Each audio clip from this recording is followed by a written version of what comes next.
Good morning, everybody. It's 8:30. I'll call the meeting of the St. Croix County Board of Supervisors to order at this time. And for our invocation this morning, Tim Sackett will present that. Please rise as you're able.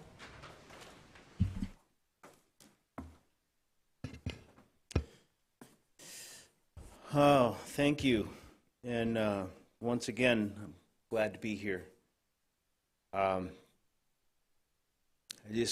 always constantly thinking about how things are changing all the time, and a lot of the advances in our world are good for us, and a lot of them aren't so good for us, and some of them we can accept, and some of them we cannot accept. And it just makes us who we are. We're all human, and we always need some kind of guidance, whether it's human or whether it's God, something other than God. We're always in need of guidance. I met a young woman that I work with one day, and she said, I just think I'm just a free spirit. And I said, you're not as free as you think you are. She's young, she'll learn.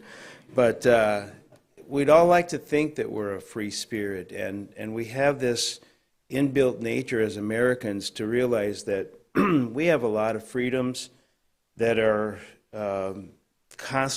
they're constitutionally given to us and protected for us, and just being here to be able to pray is a freedom that we have, and it's a protection that's provided. And I want to thank everybody here who allows us to be able to continue this. It's an honor.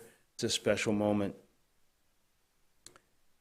I'm here to do two things.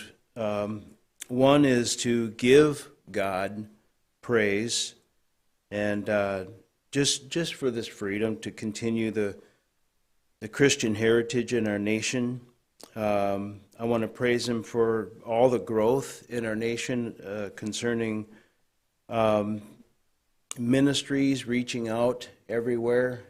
People are always, it's like something new comes up all the time for nonprofits and people helping other people, especially in a time like this. It's been incredible to see how many food banks and visitations are growing for people that are shut-ins and unemployed and just overwhelmed. I want to praise God for the growth of our churches and Christian radio station, missionaries, Bible translation. Our nation is still the leader of the world in all of these things. But I also want to pray and ask God for the wisdom to wisely and correctly conduct these ministries toward everyone, everywhere. I want to pray for our leaders that are here today, our local leaders. I want to pray for the stability in our homes, for our economic strength, for a voting process, as some in the area are holding elections in just a couple of months. Just to have stability, honesty, just to have all of us feel comfortable and strong and stable in our homes, our work, our schools. And I just want to pray and ask God to bring health and peace, because the opposite of peace is pain. The opposite of stability is confusion. And there's a verse in 2 Corinthians chapter 1, verses 3 and 4 that says, "Praise be to the God and Father of our Lord Jesus Christ, the Father of compassion and the God of all comfort, who comforts us in our troubles, so that we can comfort those in any trouble with the comfort that we ourselves have received from God." In Jesus' name, amen.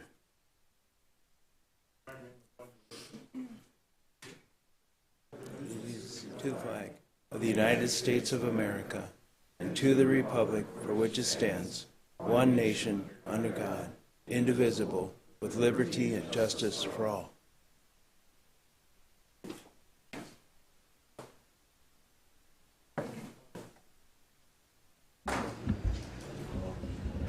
Okay, we'll have a roll call at the present time. Cindy? Ed Schachner. Present. Sean Anderson. Bob Long. Here. Kathy Leaf. Present. Kara Cook. Present. Tim Hall. Present. Paul Burning. Rick Otino. Is here. He's here. Bob Fiedler. Here. Dave Osnes. Scott Counter. Present. Dan Hansen.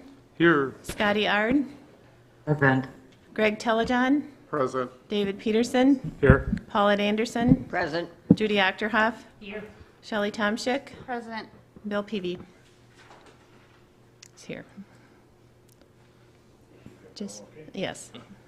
18. Thanks, Cindy. Okay, we'll proceed with public comment at this time. We'll allow 2 minutes per comment. Is there anybody who wishes to make public comment at this time? Cindy didn't call my name, Mr. Chairman. Rick Otino here. We have you present, Mr. Otino. Thank you.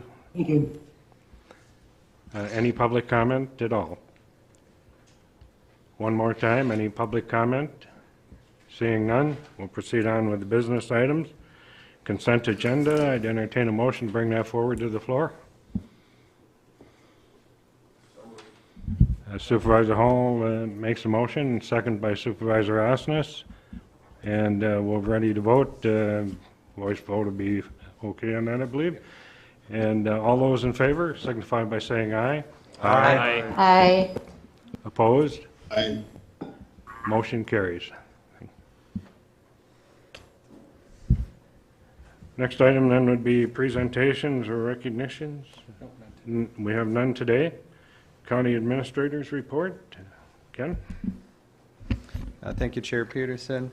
The financial report that's in your packet is representative of the end of the year pre-audit and pre-final adjusting numbers. We still have January payrolls that we book back into the year because they were incurred in 2021 but expensed in 2022, so we'll book those back. And we always have some straggling revenues that we're trying to still collect and book back into 2021. Overall, though, what I can tell you is that the county will finish in the black. That's a good thing. That means we will have more revenues than we have expenses for the year. Other than that, I entertain any questions that you may have on the financials. Seeing no request for questions or comments, thank you, Ken.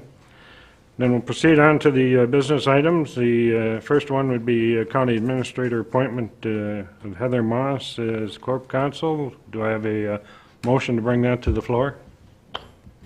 Supervisor Fiedler, I move bring it to the floor. Supervisor Fiedler makes a motion. Supervisor Tomczyk, the second. And Ken? Yeah, Heather Amos has worked for St. Croix County since February of 2002, other than a brief stint when she strayed to Eau Claire, but we got her back. So she brings all of the experience that we would expect to have in a corporation counsel, and I know that our prior corporation counsel was grooming her and showing her how to become a corporation counsel. We went through a recruitment process and interviewed several other attorneys in the process, and Heather was the clear choice for us. So I would recommend her for appointment to corporation counsel. Questions or comments? Okay, we're ready to vote at this time. Voice vote, I think, will be fine. And all those in favor signify by saying aye. Aye. Aye. Those opposed, sign the same. Carries unanimously. Welcome aboard.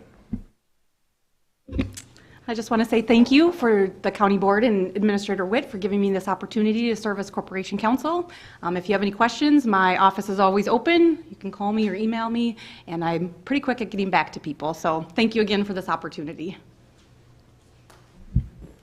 Thank you, Heather. Okay, next business item then will be the initial resolution authorizing the issuance of 90,000 general obligation bonds, Series 2022A. Ken, are you introducing that? We'll get a motion and a second first. Okay, a motion to bring that to the floor would be by Supervisor Long, and I have a second by Supervisor Counter. And discussion. Ken, go ahead. All right. I'll turn it over first to Sean Lentz. He's from Ellers. He's our financial advisor. And we have a packet in the packet is his report going over this. I'll pull that up on the screen and share that for everyone to see. And so take it away, Sean. Great. Thank you, Ken, and thank you. Excuse me. I'd like to make a motion to table this until the new board comes aboard at their first meeting.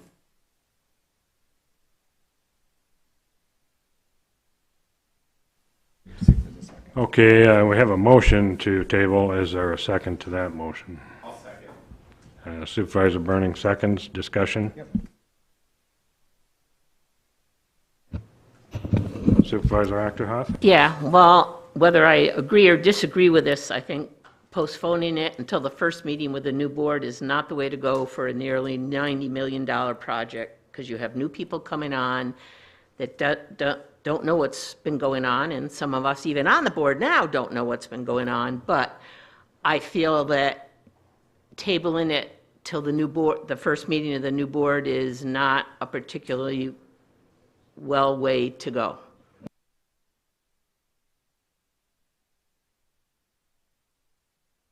Supervisor Hall? Mr. Chair, may I ask Mr. Supervisor Attino what his rationale is for the delay? We've lost everything. Sound, all we see is the screen. Can anybody hear me? I can hear you, Rick, but I can't hear anybody. Right, I can't hear the boardroom again. Okay, we'll So I have don't a- know that they heard your motion to table either. And I'm going to call Ken right now. We'll pause.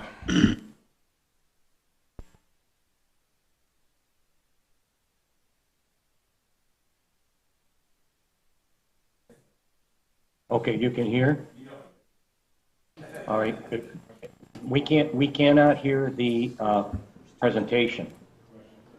And I think my motion to table was knocked out too. Nope, we have that.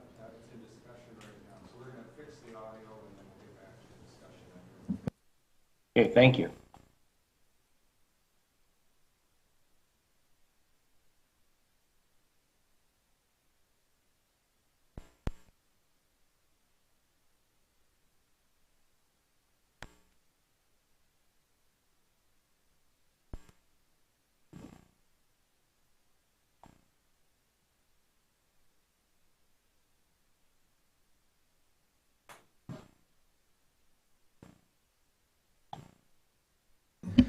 Can we sound check those on Zoom?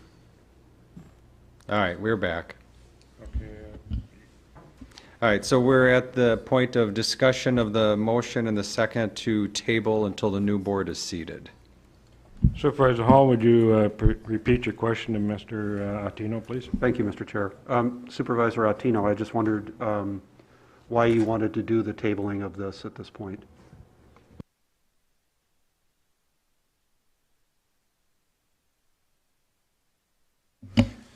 Supervisor You're muted, Attino. Rick. Fair question. I believe that the new board should have a chance to look at this. It's a huge amount of money, $90+ million expenditure. And for us to just push it through without any of the new board getting to take a look at it at all, I think is improper. And if you look at the situation right now economically, gas is going to hit for your automobile $4 a gallon by Memorial Day. Oil is just short of $90 a barrel right now. Groceries are through the roof because of the shortage on the supply chain. And there's no end in sight right now for that until probably the third quarter of this next year. I think number one, the new board should take a look at it. And number two, I just think it's too soon and we're going to put a very big burden on the taxpayers in St. Croix County. The biggest thing is if you lived in Washington County across the river, it's a very densely populated area, and I can understand they have the Taj Mahal County building.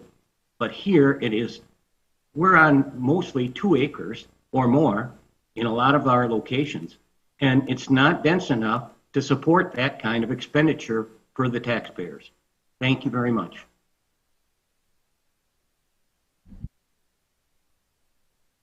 Other comments or Supervisor Burning? The reason I second this also is because this school board in Hudson is looking at, I know they haven't made any decision, but my constituents and those of us in the Hudson area will be looking at roughly 90 to 100 million potentially in another referendum. So really want to see where all of that falls into place before making any decisions on this. I understand the need for a lot of the county departments, especially at the present location, but I mean, I'm gonna have to go back and talk to my constituents about this, and so I want to wait to see what the school board does in Hudson, and that's my rationale behind it. Supervisor Long, did I see your hand raised? Yes, Supervisor Yes. Long. Thank you, Mr. Chair. Having been part of the subcommittee, there was a tremendous amount of education and planning that went into this process and this project. And so basically by diverting this to the new board, we're going to be adding a lot of time. And the more time we add to this process, the more it's going to cost. So when you look at it from a long-term perspective, waiting isn't going to do us any good.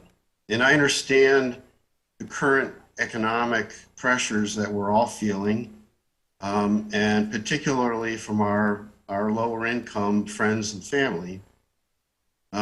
But timing is really crucial right now. And I think as elected representatives, it's our responsibility to make this decision on the timing without regard to whatever the Hudson School District is going to do. Because quite frankly, after they built the Taj Mahal High School, they're going to have a heck of a time getting anything passed.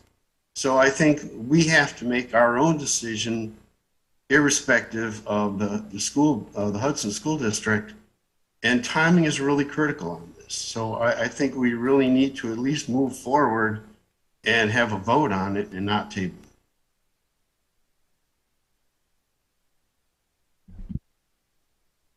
it. Supervisor Hanson.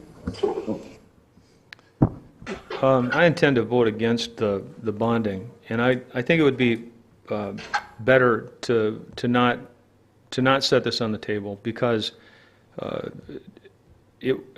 my hope is that this measure fails and that we have a chance to attack this at with a much different approach in the next term. However, setting it on the table is going to take the issues that I see with this plan and postpone them for a board that hasn't had the opportunity to experience the things that this presents, and they will be struggling with things that they haven't been involved with the plan for, and they may just say on that very first county board meeting, sure, why not? They've put a lot of work into it, let's just trust them. So the best thing to do would be for this body to vote on this and to accept the decision that we make. And I may be the only guy that votes against it, and that would be just fine. That means that I'm not the one, who has the right idea, and we build the thing, and that would be fine too.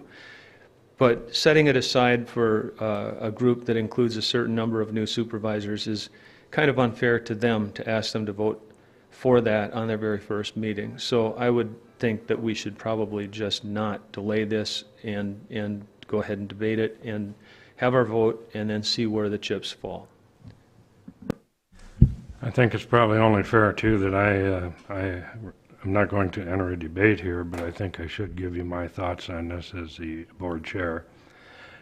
First of all, I think delaying it is not right, because serving on that committee also, we 2 years almost we've been working on this. We've had numerous open houses, public comments, and no real pushback to my knowledge. And so in view of that, I will vote against delaying it. I will also vote in favor of it, because if we do delay this and push it back farther, we're not being fair to our constituents, I do not feel, because already, just because of the hike coming in March from the feds, this project's going to cost about $2 million more already. We've been informed of that, and the longer we delay, the worse it will be. And with that, that's my comments. Thank you for the opportunity, and any others, go ahead. Mr. Chairman? Supervisor Fiedler. Mr. Chairman, I wanted to share your remarks. I concur with everything you said. I also served on the committee, and although I think Supervisor Ratino's remarks were very appropriate, I think with the Federal Reserve having announced they're going to raise their interest rates, that means our rates have gone up. You mentioned that in your remarks. And basically, for the need we have for the county and the fact that it's just going to get more and more expensive, I support the underlying motion and would oppose the motion that's on the table. Thank you. Mr. Chairman? Supervisor Osnes, or I'm sorry, yeah, Supervisor Osnes. I guess this is a question for Ken. The longer we put this off, where are we going to be sitting with the interest rates continuing to rise? Yeah, I think that was the question or the point that both Chair Peterson and Supervisor Fiedler brought up. With the feds raising rates, there's not a direct link, but there's a correlation between Fed's interest rate raises, which they're predicting 3, 4 or more in 2022, and the increasing costs we would have to borrow for this project. So the longer you delay, and it's by months now, because the first rate increase is coming in March, I think. So the longer you delay, the more you will pay in interest for this project. So timing is very important on this, to get it at the best cost for our taxpayers. Mr. Chairman? Supervisor Ratino.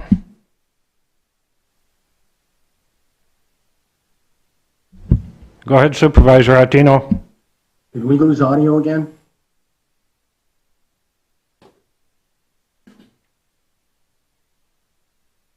Kind of convenient. We might have lost video too. I don't see anything happening. It's frozen.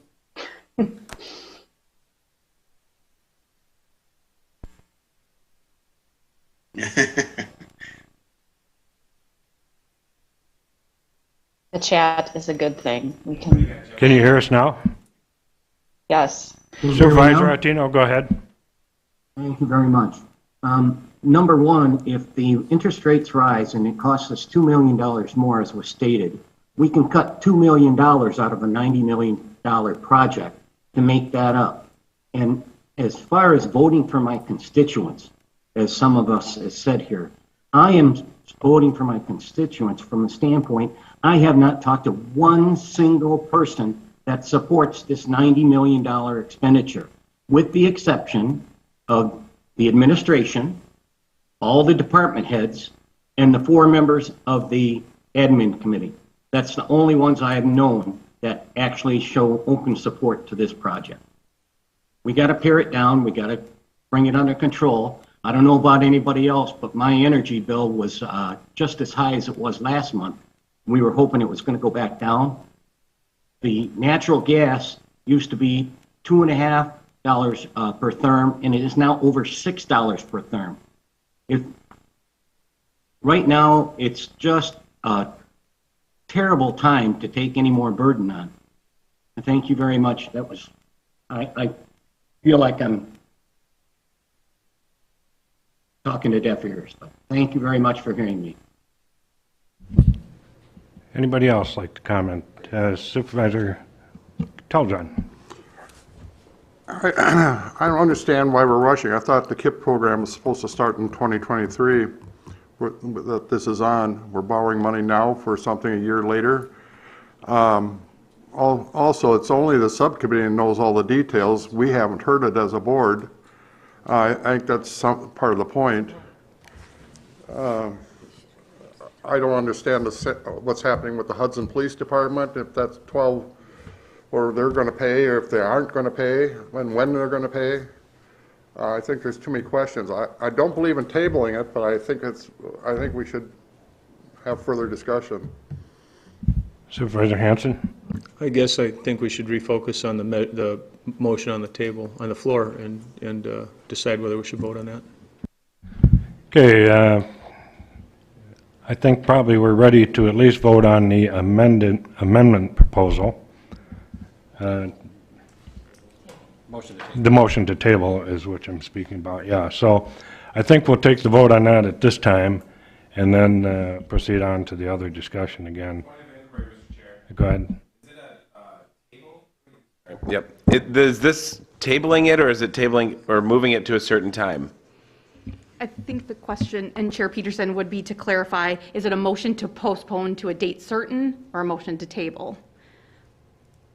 What I heard Supervisor Otino say is a motion to postpone, I believe, to a date certain, the meeting of the first new board. But I just think that does need to be clarified as indicated by Supervisor Burning.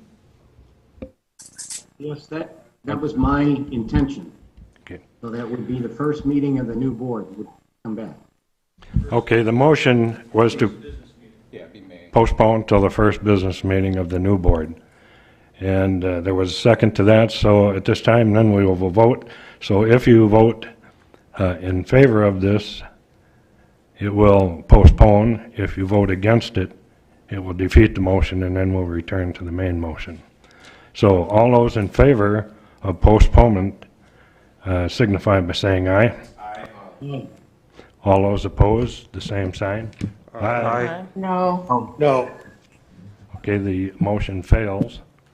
At this time, then, we will go back to the main discussion. Any further comments on the Supervisor Hall?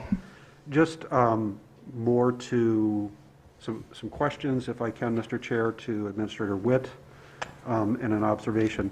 So I would echo Supervisor Burning's concerns about the impending referendums in Hudson as a concern for me about the ultimate burden on the taxpayers in my district for two potentially very expensive capital projects. I'm concerned that while the planning has been thorough and very well done, and I applaud the people who have been involved in it, I think conditions have changed in the larger world since it started. So my questions would be, have we looked at alternatives for some of the space usage, for some of the non-secure personnel that could work potentially in a less elaborate setting, while still funding the needs of the sheriff and the courts department? Have we looked at that? I'm afraid that, this might be a time to go back and revisit some of our solutions. So those are my only comments there. Thank you. Yeah, and I think a member of the subcommittee could probably answer this as well. That was one of the things that we originally looked at. They looked at the cost effectiveness of just locating administrative type functions out of this building and leaving this just as a courthouse, or adding on to this building. And ultimately it was decided that it was more cost effective to add on to the building because of the continuity of the existing facilities and staffing resource uses. So that was an item that was looked at early on in the subcommittee's process. Mr. Chair, may I ask a follow-on as well for Go ahead. Administrator Witt? The other question I would have is, what is the status of discussions with the City of Hudson regarding shared facilities, who's paying for what? When we last left, there seemed to be some confusion on that point as to where we were going. Yeah. At this point, we're at the point of the chicken or the egg. So the City of Hudson needs to know whether we're building this building or not before they can commit to whether they're going to locate in this or they're going to look at their own facility. So if the county is going to do a government center expansion, we will then ask the question and set a deadline to reach an agreement with the City of Hudson for them to co-locate in that facility. So it's undecided now, but they really can't decide until they know whether we're going to even expand our operations. Mr. Chairman? Supervisor Counter. I guess this is more some help from Mr. Witt. As we went through, I sat on the committee too, and as we went through, the one thing that we're looking at here is that this is just one decision of many as this project comes together and things keep moving along. This is the first phase as far as setting up funding to do the project. We will not be spending this money in bulk anytime in the near future.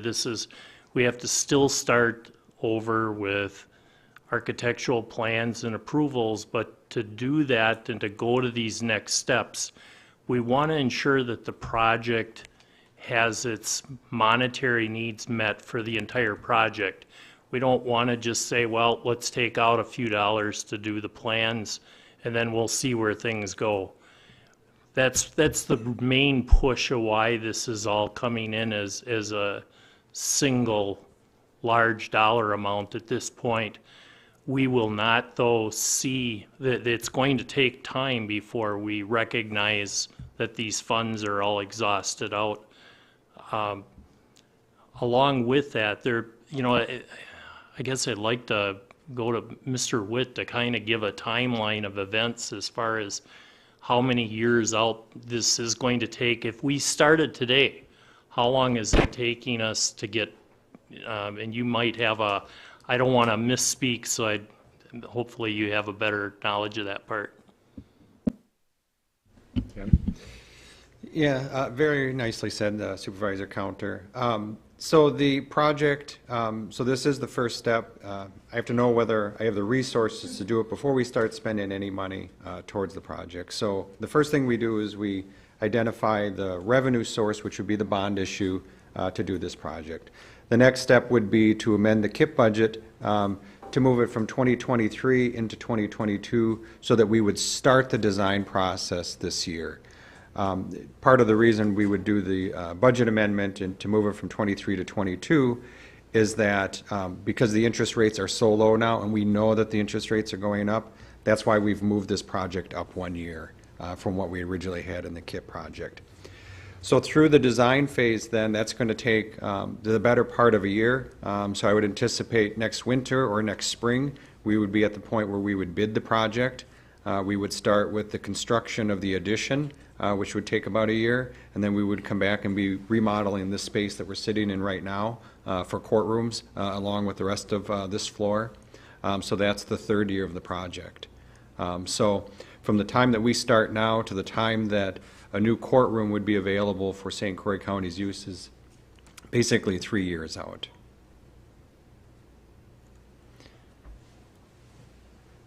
Might also add that if we need a new courtroom, which we probably will, and the indications are, that the chief judge advises that the state will not supply a judge unless the room is ready to go, so that's another thought there. Somebody else had a question. Supervisor Long. Thank you, Mr. Chair. I'll be very blunt. I've been probably one of the biggest skeptics of this project from day one, which is why I purposely put myself on that subcommittee, because I had to prove to myself that not only was there a need, but this project would be affordable and the timing was going to be right. And and most of you know I'm a fiscal conservative. So I did prove to myself there was clearly a need. And from a timing standpoint, it's just going to get more expensive. And the other thing we have to consider is that the longer we delay this, the more risk we run in impacting the services that we need to provide to our citizens. That's what this is all about. Our government center is a service factory, and we need to be able to provide the services to our citizens. And the longer we wait, the tougher it's going to be, the more expensive it's going to be. And I hate the dollar amount too. I know that people are struggling with their fuel bills and their gas bills, but the longer we wait, the more expensive it's going to be in the long run. I mean, we're talking 20, 30 years here, and it's going to cost a lot more if we wait. So we need to move ahead with this project.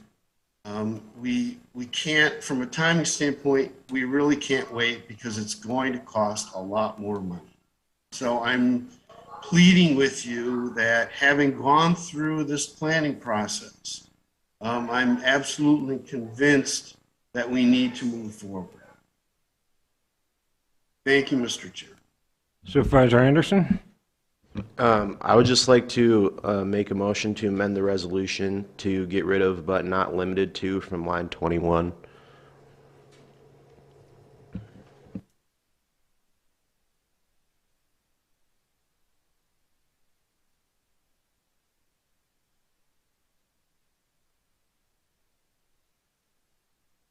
Did we lose audio again? I think we did. Can you hear me? Okay. Now you're back.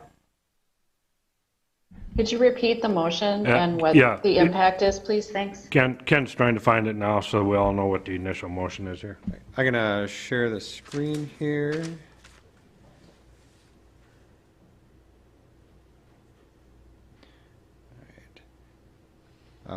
So there's a motion, I think we're still waiting for a second, but Supervisor Anderson moved to eliminate on line 21 of the resolution, but not limited to, just those words? Yeah. Okay. Yes. Okay, including but not limited to, okay? All right. What is the... We'd wait for a second to that motion before we'd have any discussion. Do we have a second on that motion?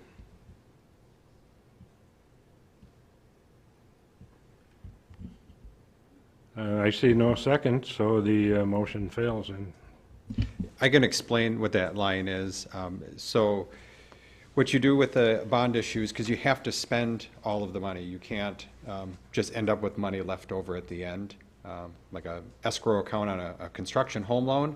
Except for this one, you have to spend it all. You can't have any left over. So what you do is you have an out clause. So we'd spend it all on the government center project. But if there's any left over, how would we spend it? We have to tell the bond issuers how we would spend that. So what we're saying is we would spend it on the government center expansion or acquiring equipment or other things that are in the KIT project. That's what that line is saying. okay, Supervisor Hanson. I have two things that I'd like to talk about. One of them does regard what Supervisor Anderson was referring to. The first is I believe that there's a breakdown in process from the beginning of this planning. This has to do with the Hudson Police Department. The fact that we're talking about the Hudson Police Department is a breakdown in process. We should have, as a county board, authorized the administrator to negotiate with the city of Hudson for bringing the police department under the roof of the county, St. Croix County. The fact that that didn't happen makes it a lack of transparency built into this process. I believe that that is an undeliberate and untransparent process, and I think that that invalidates the process for me, and it's a reason alone that I just can't vote for this. The second thing is that the number that I understand we need for building this is not $87 million. We need closer to $10 million less than that. So what we're doing is borrowing close to a $10 million slush fund. But there's no real knowing that because costs are going up, and I feel rather uncomfortable borrowing a bunch more money than we need.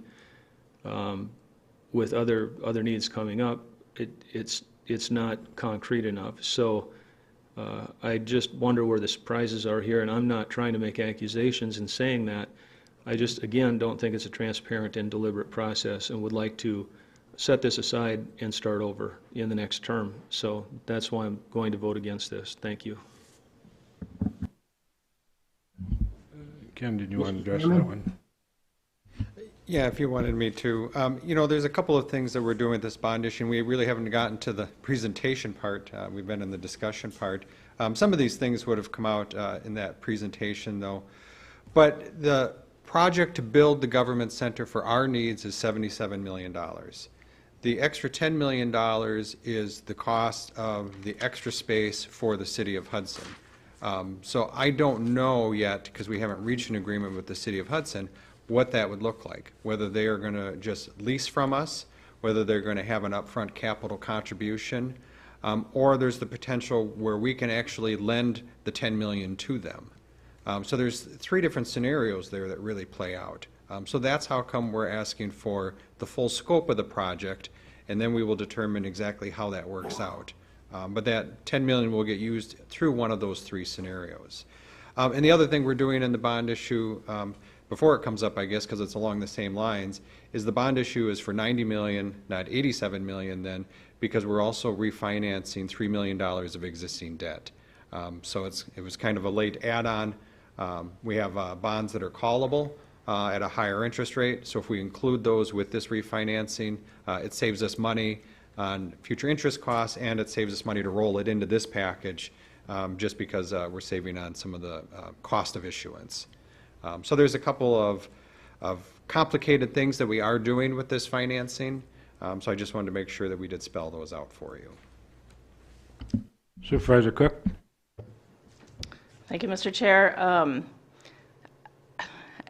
I don't think anybody wants to raise the cost for taxpayers at this time. We all know that that's not something that we're looking at doing, but as Supervisor Long mentioned, we're talking about services to the county here, and somehow we have to provide those services. The citizens of our county demand those services from us, and we know this government center hasn't been expanded, or, well, it was built in, what, 93? So it's been 30 years, and St. Croix County has been the fastest or the second fastest for a long time. We've added a lot of residents. We have to be able to provide those services. I'm a little confused with comments about not knowing anything about this project. In my opinion, the project has been, it's been an analysis for some time. There's been public open houses. There's a government expansion page on our website that includes a lot of FAQs. It includes information about the floor plans. There's plenty of opportunity for us as supervisors to ask questions about this project. So I'm confused about the comments of not knowing. And regarding there are questions. I think there's still unknowns about the Hudson Police Department. But on the website, on the government expansion website, it specifically references the new design includes space for potential tenants, including the Hudson Police Department, the Wisconsin Department of Corrections, and public defenders. So it's not like this is a hidden thing that's been trying to push through. This has been out on the website. We had the Hudson Police Department and the City of Hudson come to this public meeting to talk about it. So it's out there. So I just don't see that as a nefarious insert into this project. Our department heads, they're the ones that provide the services. The employees of this county provide the services, and they are saying, we need this, we need this. We need more space to provide services to your constituents.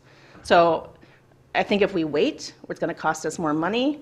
And if we wait, we also aren't going to be able to provide those services that the citizens are asking of us. And one of them specifically mentioned is the public safety, which is, they mentioned the size of the jail and area to store evidence and things like that. And I think if you ask most citizens in this county what they think the most important services that we provide is public safety. So for many of them, that is their number one. So I think we can't wait on this. We've had plenty of information. If we don't have the information, we should have been asking those questions. And so I think it's our responsibility to vote yes. Mr. Chairman? Supervisor Telejohn?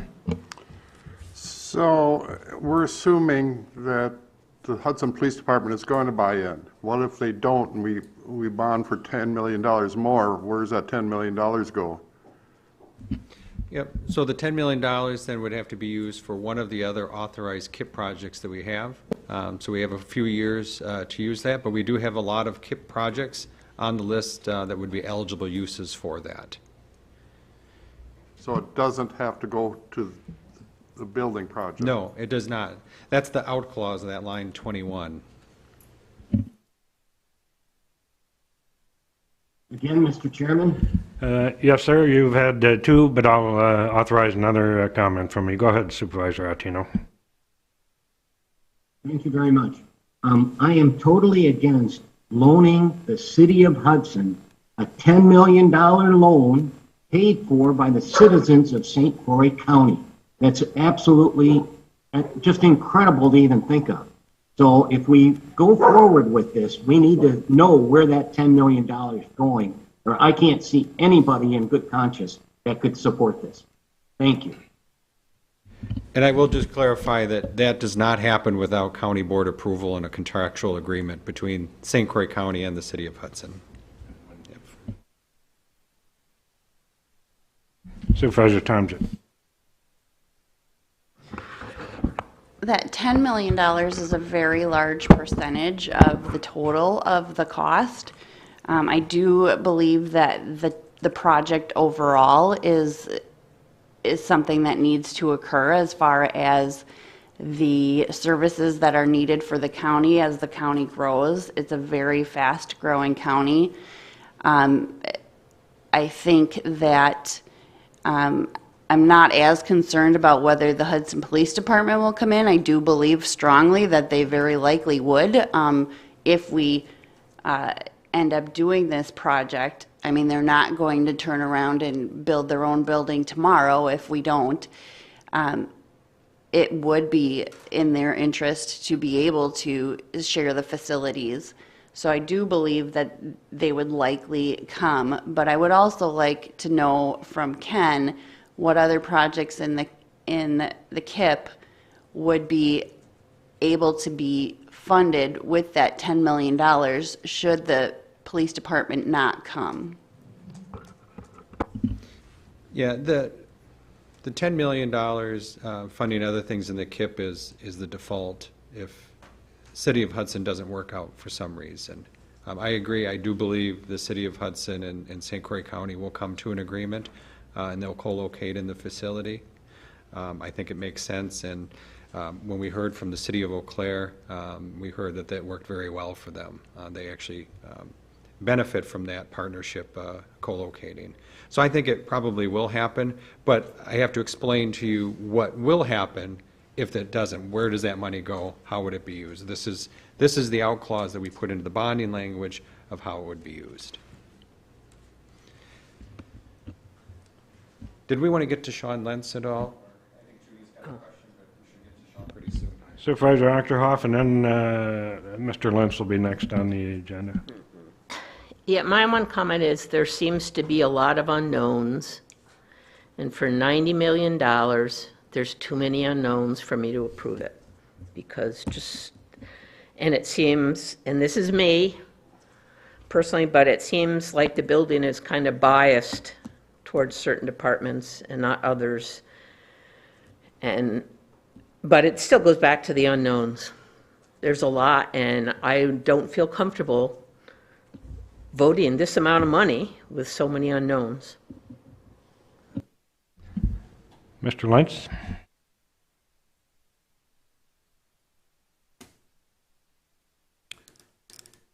Thank you, Mr. Chairman and county board members.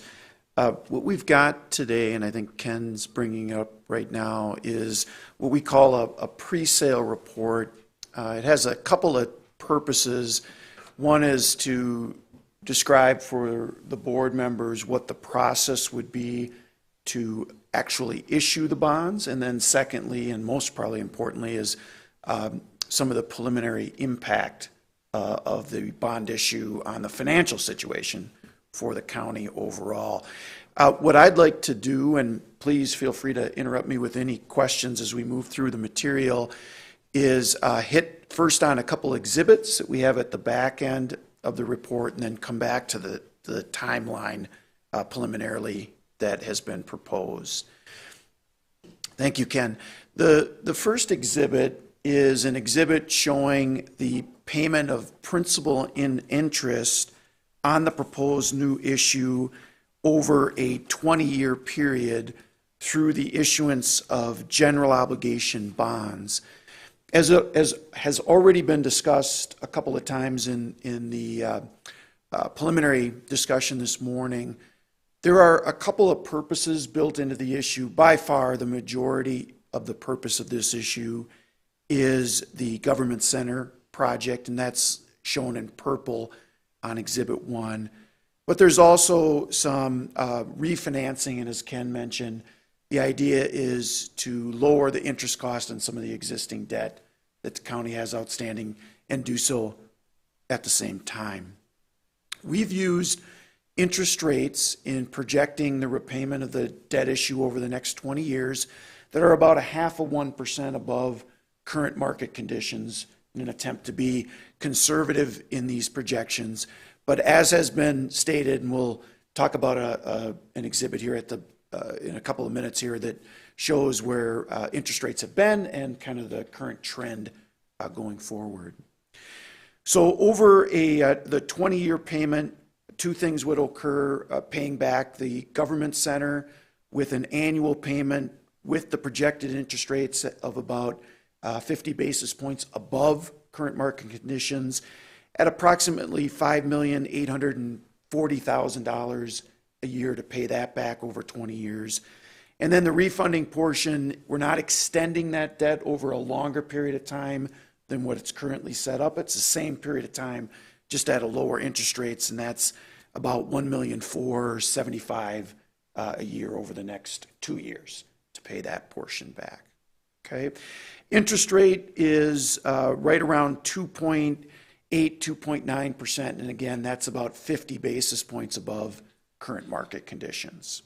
Okay, Ken, if we can go to the next exhibit, please.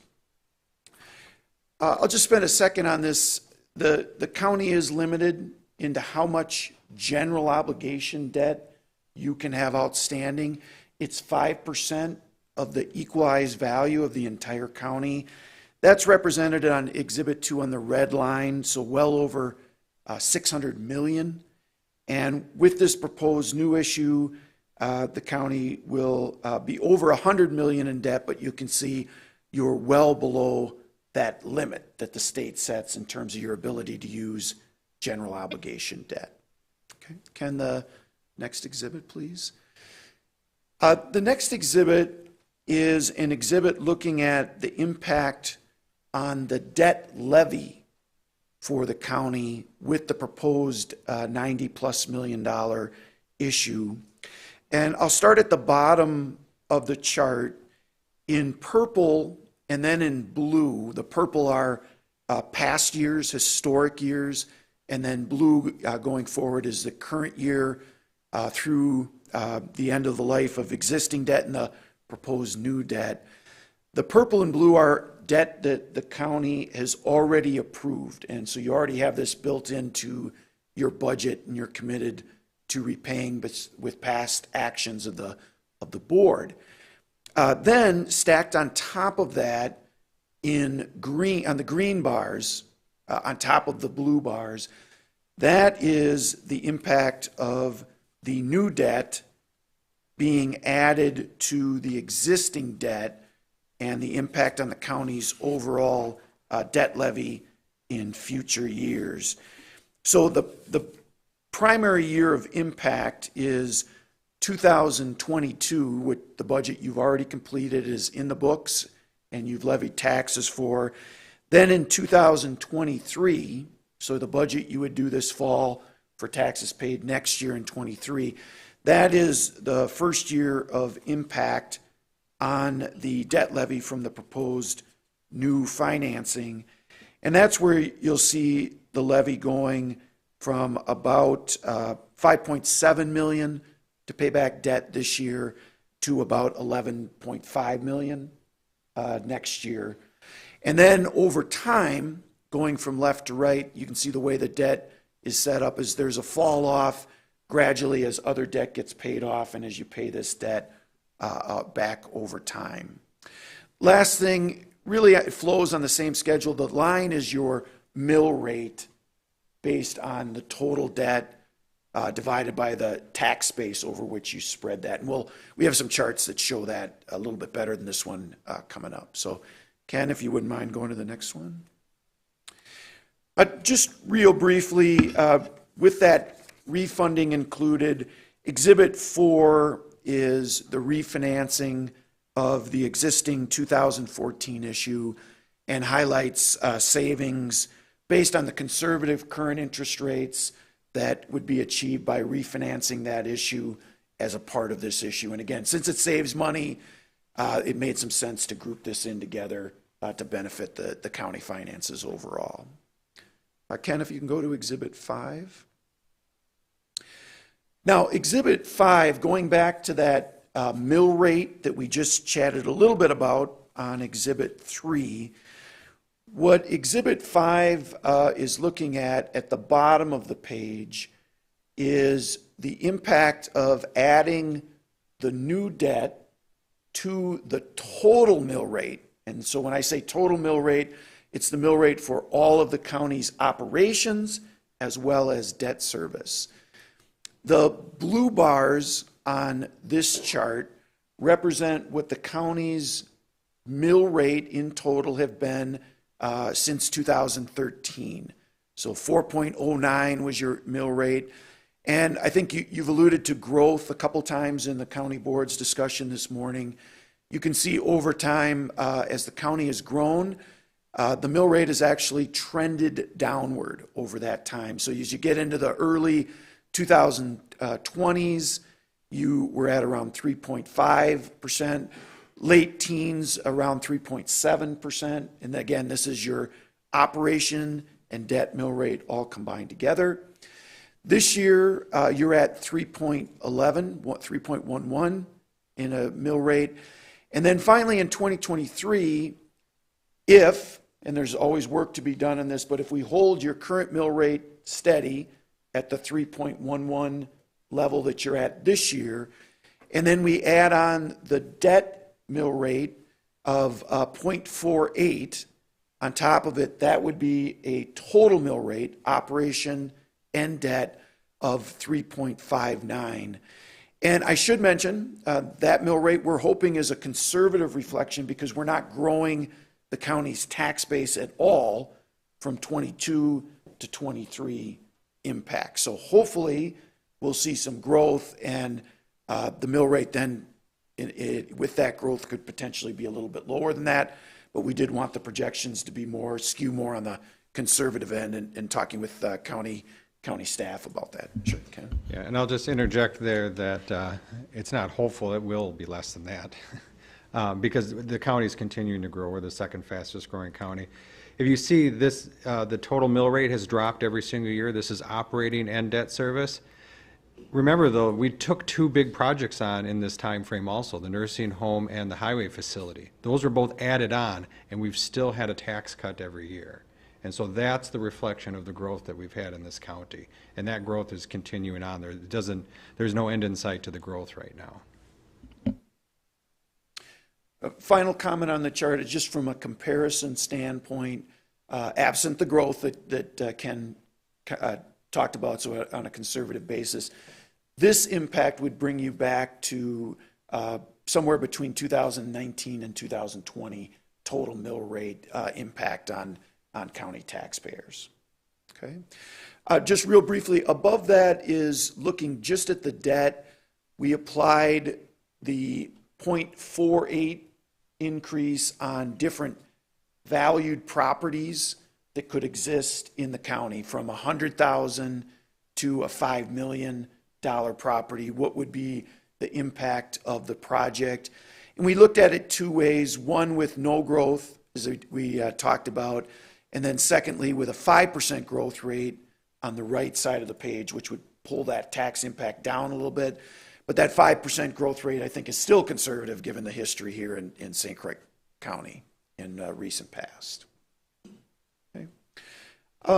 The final chart that we wanted to reference for the county board is just at the executive committee, some discussions came to about interest rates, where they've been, where they're going.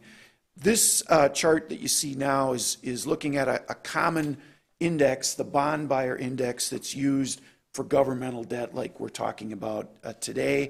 And it shows where interest rates, that index, have been over the last 30-year period. And you can see, certainly looking over that time, the trend has been gradually downward with some spike ups during that period. But if you look at if you're staring down at this particular exhibit, the far right side, You can see we have been in recent times at historic lows. But that being said, as I've heard alluded to a couple times, we are starting to see a trend upward. And I think it's fair to say, unless something really major changes, we are anticipating that in 2023 and potentially beyond, we're going to be seeing a trend upward in interest rates. If I can go from there, then the process that we are talking about for the sale of the debt is going, and Ken found it right away. Yep, well, there we go, perfect.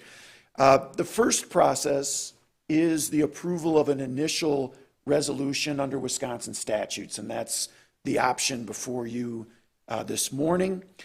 The sale process then, and we've done this a couple times with the counties, we go through the process of working with county staff on putting together all of the disclosure documentation, much like a stock perspective or a mutual fund prospectus. That documentation is put together all leading up to a competitive sale of the bonds. This would go out to a bid, and an issue of this size with the county's excellent bond rating of AA1 will receive attention from throughout the country in terms of potential bidders on the issue.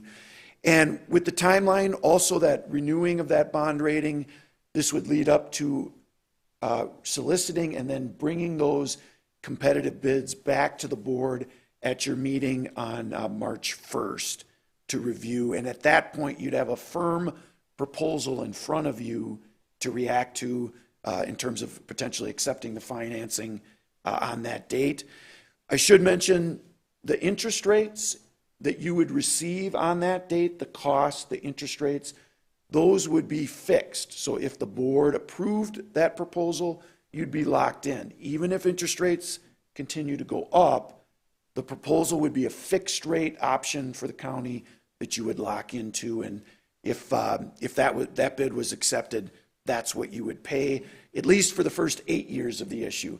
The last 12, if the county, this would be at your option, wanted to refinance the debt or prepay the debt, that would be your option. You wouldn't have to take that. You could continue to pay throughout the whole 20 years, but you would have that option. So with that, maybe I'll put it back to Ken if there's anything else he'd like to add, or I'd be happy to answer any questions from board members. Supervisor Connor? Just wonder if you could go back on the one, and the average household value in St. Croix, I believe, is somewhere between $250, $260. Felon's here, she probably would be able to identify that better. But with that in mind, how does the tax ramification from that chart that you had? Yeah, just so I'm with you, is it the average value is $250 for a property? Okay, gotcha.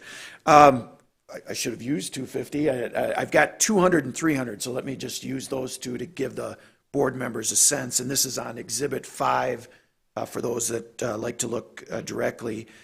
With the no growth option, on a $200,000 property, that's $96. And with the growth of 5%, it's $87. And on a $300,000 property, it would be $144, and on the no growth, and $130 on a growth. So if we go in between those numbers, say with the no growth, the 96 and 144, that would be the impact on a $250,000 property, approximately 120-ish, right in that range. And that's a declining value, though. So that's the initial spike up, and then it declines over the next 20 years because you add more and more taxpayers, and they start paying their share of that. So that percentage or that amount gets smaller and smaller every year over the next 20 years. Correct. Supervisor Hall. Mr. Chair, may I ask a question of the presenter? So I'm ignorant on this topic, so this is an education point for me. If I'm looking at landowners who are in agriculture or industry, how does this, do they have a different county mill rate, or would, say, a farmer in Troy Township pay the same chart values here on their land? Yeah, it'd be predicated on the value of Okay. their property. Thank you. Ag value.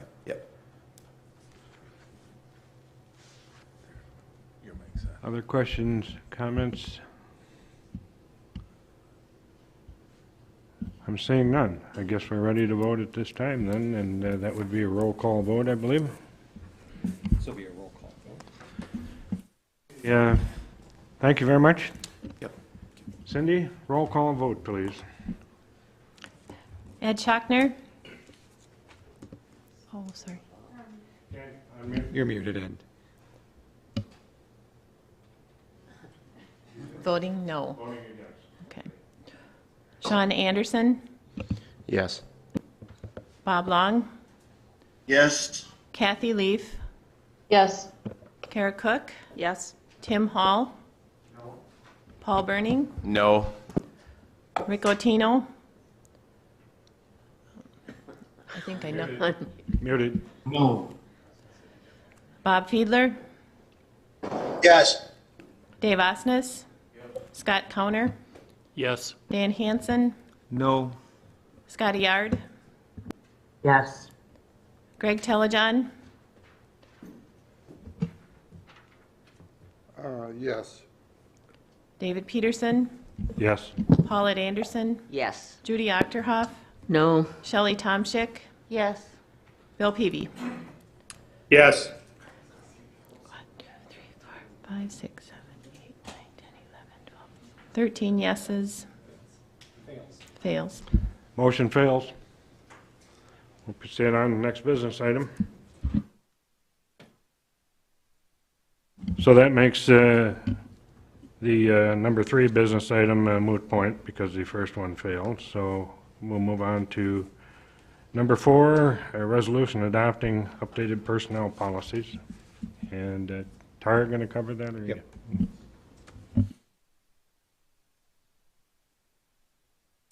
Good morning. There are 9 policies in front of you today. 4 of those are new, and then the other 5 are just revisions. If there are any questions, I can answer those specifically. It is quite lengthy, so I don't know if you want me to read through everything or just answer any specific questions you have. I had a question, Mr. Chair. From Kathy Leaf, go ahead. Hi, thanks. So 4.8, when it talks about complaints, I don't know if you can put it up on the screen because I don't have, thank you for doing that. I'll let you get to the page.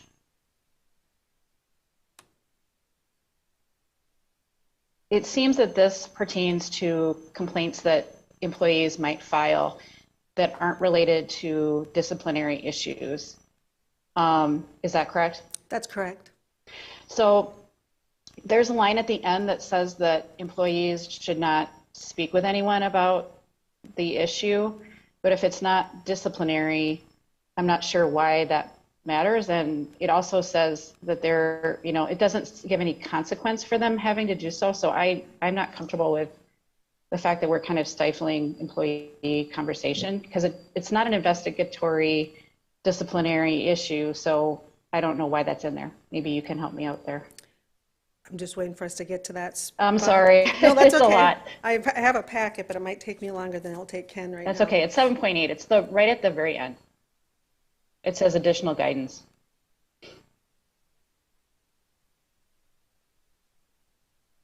There we go. Okay. Yeah. I mean, that seems more like it would be something for an investigatory or a disciplinary situation versus like someone, I don't know, I'm thinking of, this is more like if someone has an objection to a policy or a department rule or something, it's not like it's a punishable by discipline kind of thing. I don't know. I just think that maybe we need to look at that again. Sure, I understand what you're saying. Some of this language was transferred over from other policies that were related or other county policies. The intent behind it was, while we're trying to resolve a complaint, trying to minimize maybe additional rumors or discussion that might impact us being able to manage the complaint effectively. But I do understand what you're saying here. It wasn't intended to say, no, you can't talk to anybody, but we just didn't want people to be continuing to try to, I guess, what's the word I'm looking for, like stir the pot about things until we had a chance to be able to resolve it. But if And there's a I'm recommendation. wondering if you can maybe take a look at the language. I don't know if we want to take this off of the approval of personnel and send it back and bring it up another time. I don't know what we should do there. So would it be amend or a strike for that one, or amend with an amendment? Yeah, I think it's a solvable point. I mean, I think we can take a look at it and amend that language.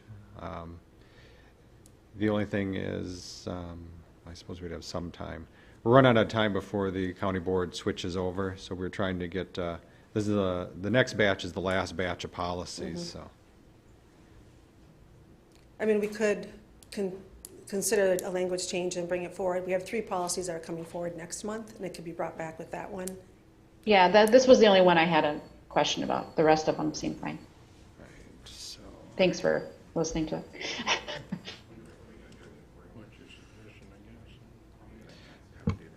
Yeah, so unless you have a specific amendment that you'd like to make, you can strike section 7.8. Do you want me to move that? Yeah, I can't, so. I moved to strike 7.8. Do I have to give a specific point? Is it 7.8? I'll second. We have a motion and a second now to. Point of inquiry, Mr. Chair. Go ahead. Do we strike it or do we send that portion back to committee? Yeah, at this point, just removing it, I think, from the resolution is sufficient. From an administrative standpoint, we'll take care of it from there. Okay, any further discussion, Supervisor Hanson?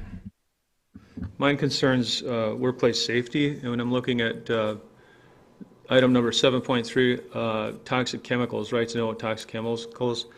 Our handling of toxic chemicals, we have the line dropping down to 7.3.3. The third bullet point. Supervisor Hanson, can I have you hold that just for a moment? We need to vote on the other one. Get it Oh, out of the God, way. forgive me. That's it. Yeah.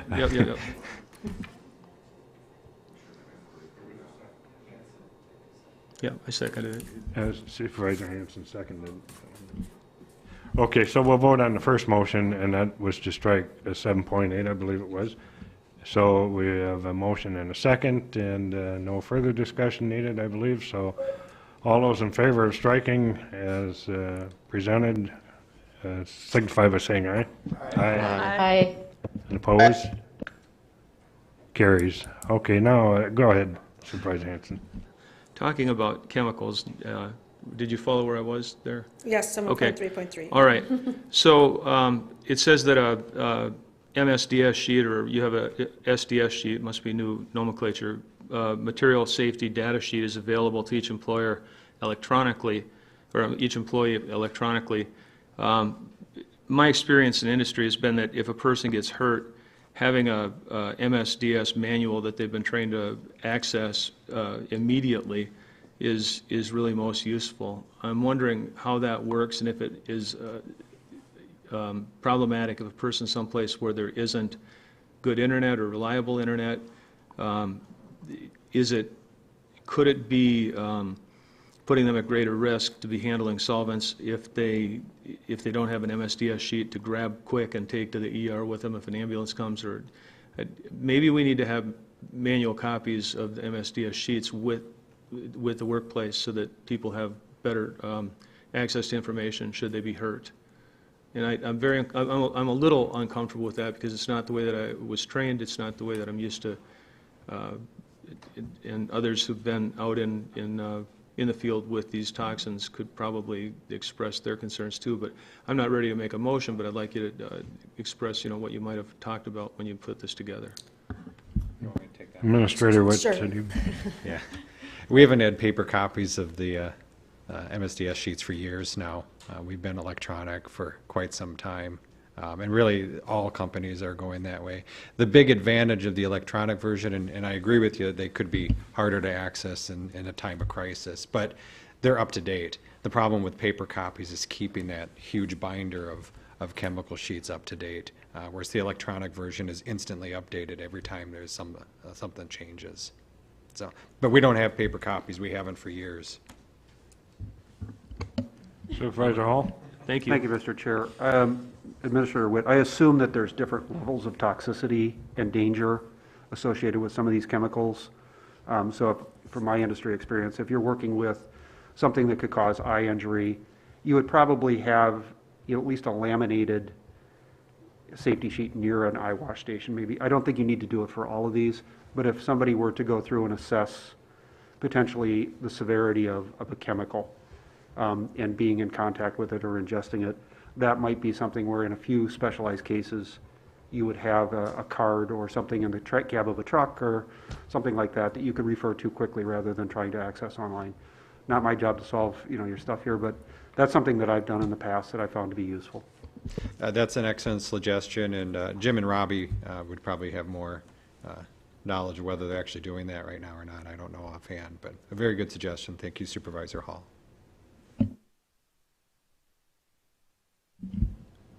Go ahead, Tara. Was there additional response to that one that you needed to? Okay. No, apparently not, so go ahead. Were there any other questions? Okay. Seeing none, so. Okay. Okay. Well, guess to vote on that then, it'll be voice vote. All those in favor of the resolution as amended, signify by saying aye. Aye.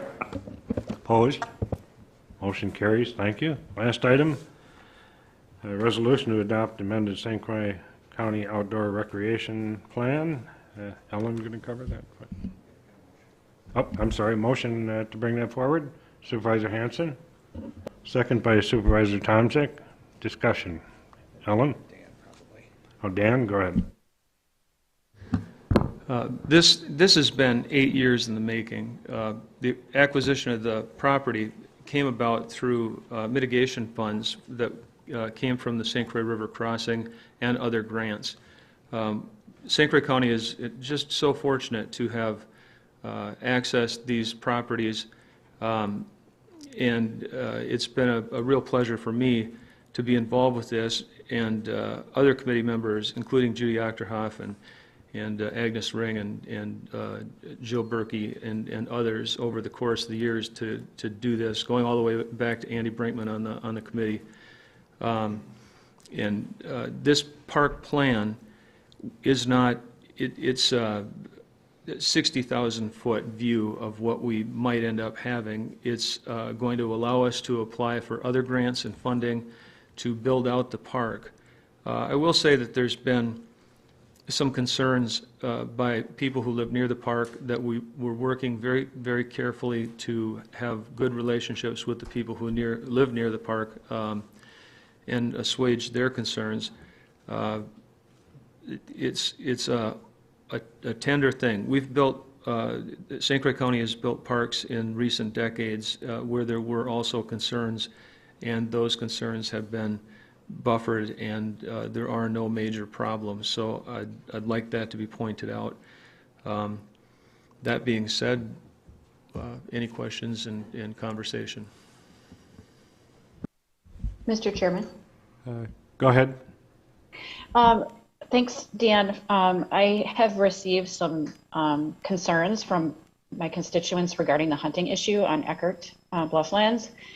And I know part of it is related to the funding of that particular park. But I share their concerns, and it's not that I'm anti-hunting because I grew up in central Wisconsin, and let's be real, I used to do it myself. It's just that I think there's a place and time for it, and that park doesn't seem to be suitable for that purpose. And I'm wondering what we can do about that, if anything. Supervisor Hanson. Thank you, Kathy. From the beginning, I expressed concerns about hunting on that piece of property.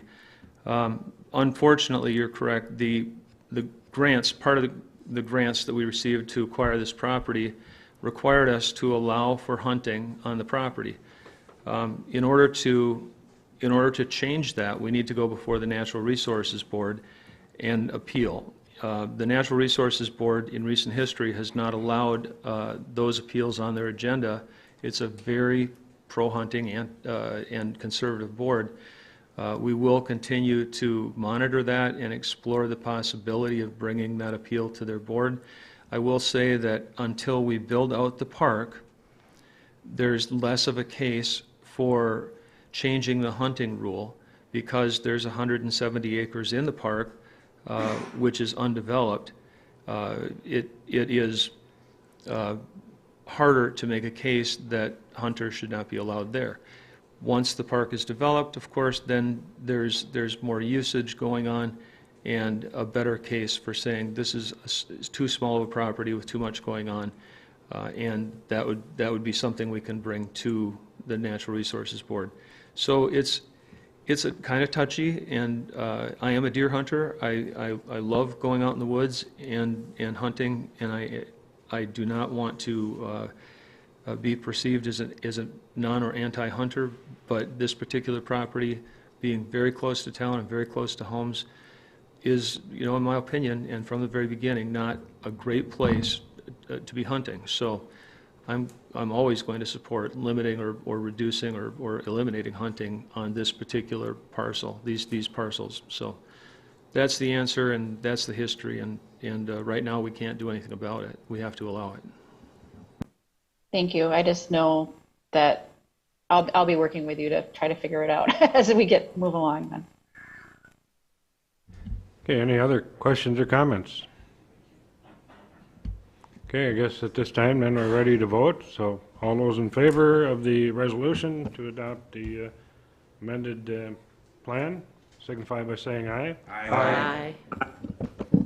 Those opposed? Motion carries. No, I was a no. Motion carries. Thank you. Okay, the next item then would be the sheriff's report, and Sheriff Knutson. Good morning, thank you. I know you guys are working on an hour and a half here, but so first of all, thanks to the command staff for assisting in compiling a lot of the work here you see today. It's another active 2020. Drive safely, Mr. Fiedler.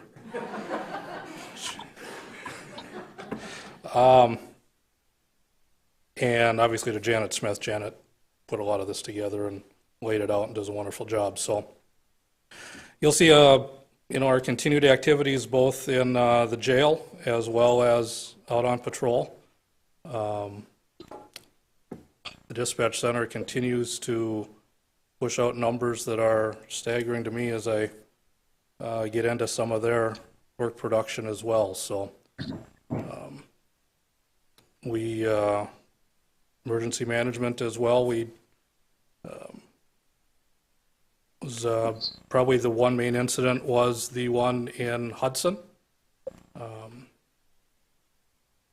for reimbursement and for working with the community in that portion of it.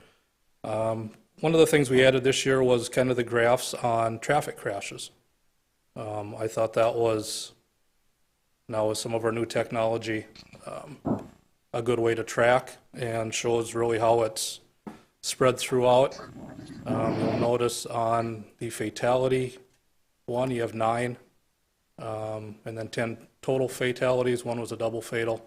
That was down on County Road E. That was a ATV crash. So, but they're kind of spread out, and I believe if I checked, one of the 9 fatal crashes, 2 were alcohol related, and the rest were not. So I'll open up to any questions on areas that maybe you want to drill down a little more on, or Questions or comments, Supervisor Achterhoff? Yeah, I mean, this goes back to the K-9 unit. I know that you don't get any money for it from the county, and I know did you add the third dog yet? we have added the third dog, yes. Okay, how are you doing? Do you need the county to help step in a little bit, even though? We have done fundraisers that have been very good for us, and we also have a fund set up through the St. Croix Valley Foundation where donations are sent, and we've been very fortunate from some wonderful donors in the last 3 or 4 years. So our K-9 fund is sitting good into the future. And we are going to entertain a fourth dog, because now since we've gone to 12-hour shifts, that we give us a dog on every... That must have been, was that Peanut? Okay, thank you. Okay, any other Supervisor Asnes? Scott, do you want to talk a little bit about the, where we were coming up with staff? I know you guys are short for a while. Do you want to talk a little bit about that? Staffing, we've made some really good positive movements over the last 6 months, since I kind of gave our dire staffing numbers. Right now in the jail, we are 6 short. However, 2 more are starting next Sunday. So we get those through FTO, we'll be 4 down. And on patrol, we are 2 down. We have 2 in training right now. So fingers crossed, we'll continue to fill those spots. The jail is a little more challenging because of the gender-specific hiring that we need to do. And right now, it's difficult getting a lot of female applicants. So we do have a couple very good prospects that we're looking at.